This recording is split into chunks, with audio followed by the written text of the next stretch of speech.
Imagine this. It's the year 1200. It's the middle of the night. You are a powerful noble, sitting on your throne. Not the golden one in the great hall, but the cold stone seat in a small closet protruding from the castle wall. You think you are safe. You think this is a private moment. But suddenly, thwack! A spear thrusts upward from the darkness below, piercing you right where you are most vulnerable.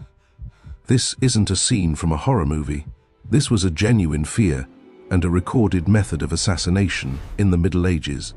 We often romanticize knights, princesses, and grand feasts, but we rarely talk about the smell, or the fact that going to the bathroom back then wasn't just gross, it was a gamble with your life.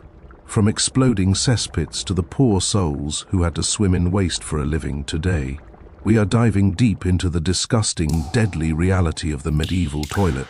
And stick around, because later I'm going to reveal the shocking tool royalty used to wipe, and the person whose entire job was to help them do it. Let's start at the top of society.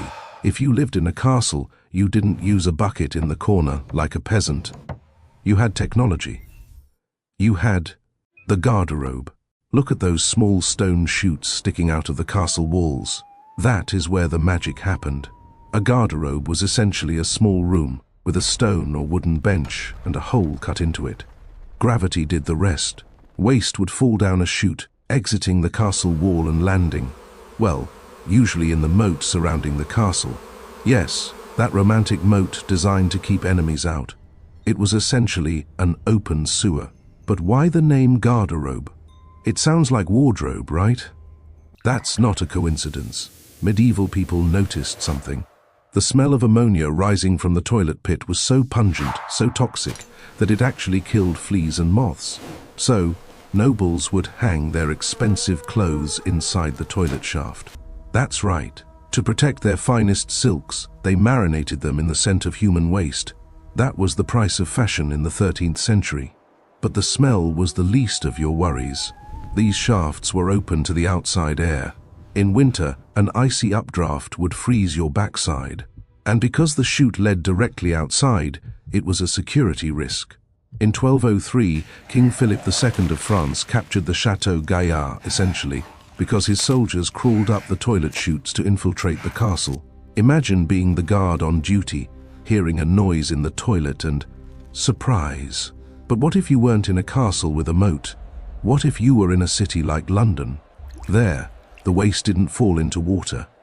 It fell into a cesspit, a deep, stone-lined hole in the ground, usually right under the house. And this brings us to the worst job in history. Cesspits filled up, and someone had to empty them. Enter the Gong Farmer. Gong was Old English for dung. These brave souls worked only at night, by law, so the decent people wouldn't have to see or smell them. They had to dig out the solid waste, load it into buckets, and cart it outside the city walls. It paid well. Gong farmers earned significantly more than regular laborers. But the risks were insane. First, the fumes. Methane and hydrogen sulfide could build up in these sealed pits. One spark from a lantern, and boom. Exploding toilets were a rare but real phenomenon. Second, the suffocation. Many Gong farmers passed out from the fumes and fell into the soup, never to wake up. Let me tell you the tragic tale of Richard the Raker. In 1326, Richard was working in London. He fell through a rotten plank into a cesspit. But he didn't die from the fall. The records state he drowned within the waste. It was a horrific, suffocating death.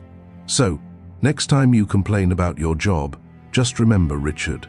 Speaking of dirty jobs, researching this script required reading some truly stomach-churning documents. If you appreciate us doing the dirty work so you don't have to, please hit that subscribe button right now. It helps us keep the lights on and the air fresheners stocked. We've seen the castle toilet, but let's do a quick comparison.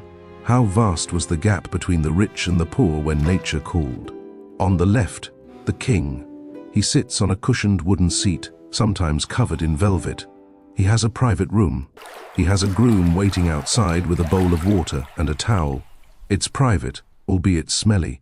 On the right, the peasant. Public latrines. In ancient Rome and continuing into the Middle Ages, public toilets were social hubs.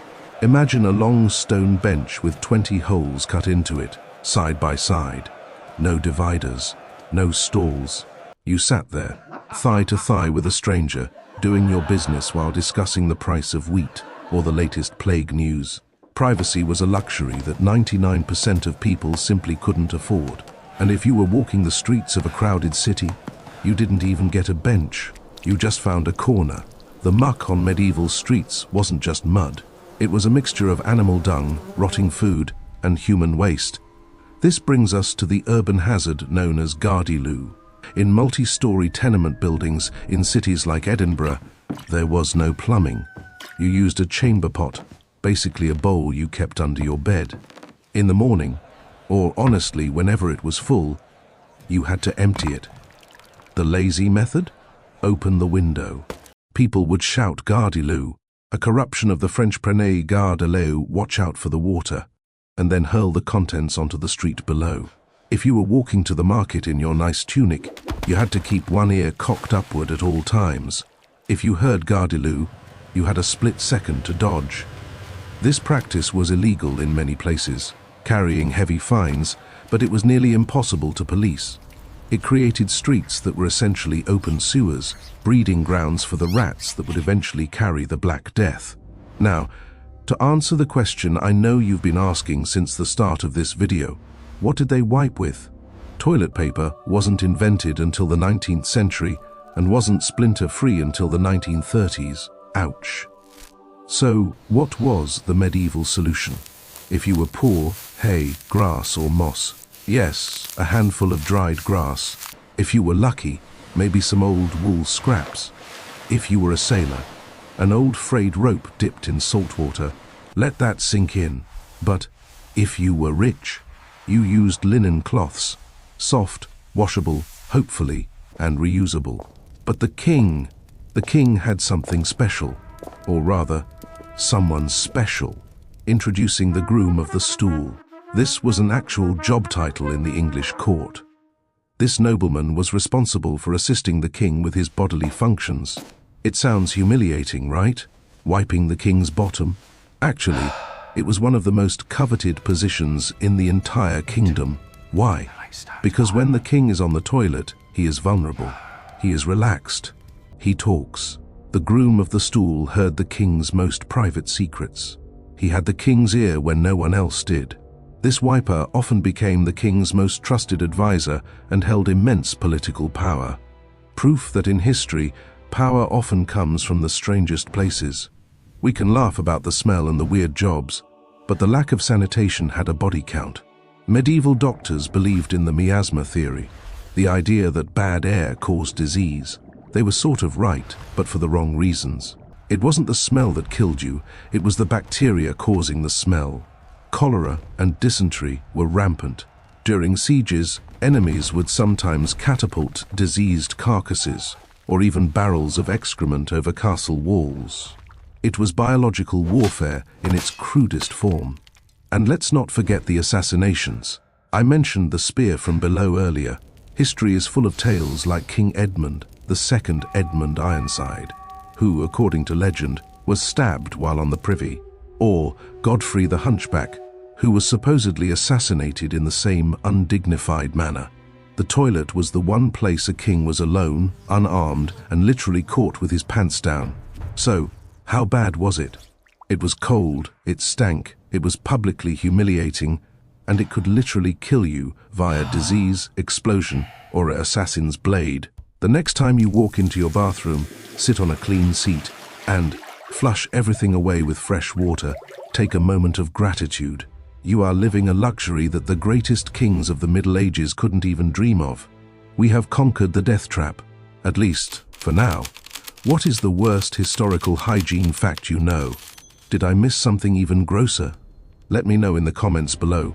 I read all of them, usually not while eating. If you enjoyed this dive into the dark side of history, click that like button and subscribe for more. Thanks for watching, and remember, wash your hands.